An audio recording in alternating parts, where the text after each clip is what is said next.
ভাগ্যিস তুমি আমার হওনি। তুমি আমার হইলে তো সবকিছু উলটপাল হয়ে যেত। শহরে শহরে কার্ফিউ জারি হয়ে যেত, হরতাল ডাকতো লাখে লাখে মানুষ মরত।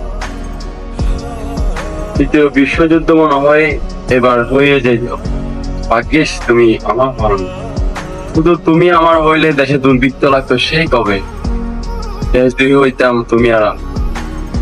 আকাশে চাঁদ উঠতো না, বসন্তে ফুল ফুটতো না, ফাল্গুনে কোকিল ডাকতো না, হেমন্তে নবান্ন হইতো না।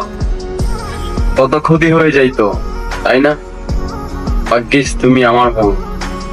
খালি তুমি আমার হইলে চন্দ্রগ্রহণও লাগতো না, রোজ অমাবস্যা হইতো, জ্যোৎস্না আইতো না। শাহজাহানের তাজমহল সেই কবেই ধসে পড়তো। যুদ্ধ চলতো 12 মাস, দেশটাও আর স্বাধীন হইতো না। ভাগ্যিস তুমি আমার হও, হইলে সবকিছু আর নিয়ম তান্ত্রিক থাকতো না।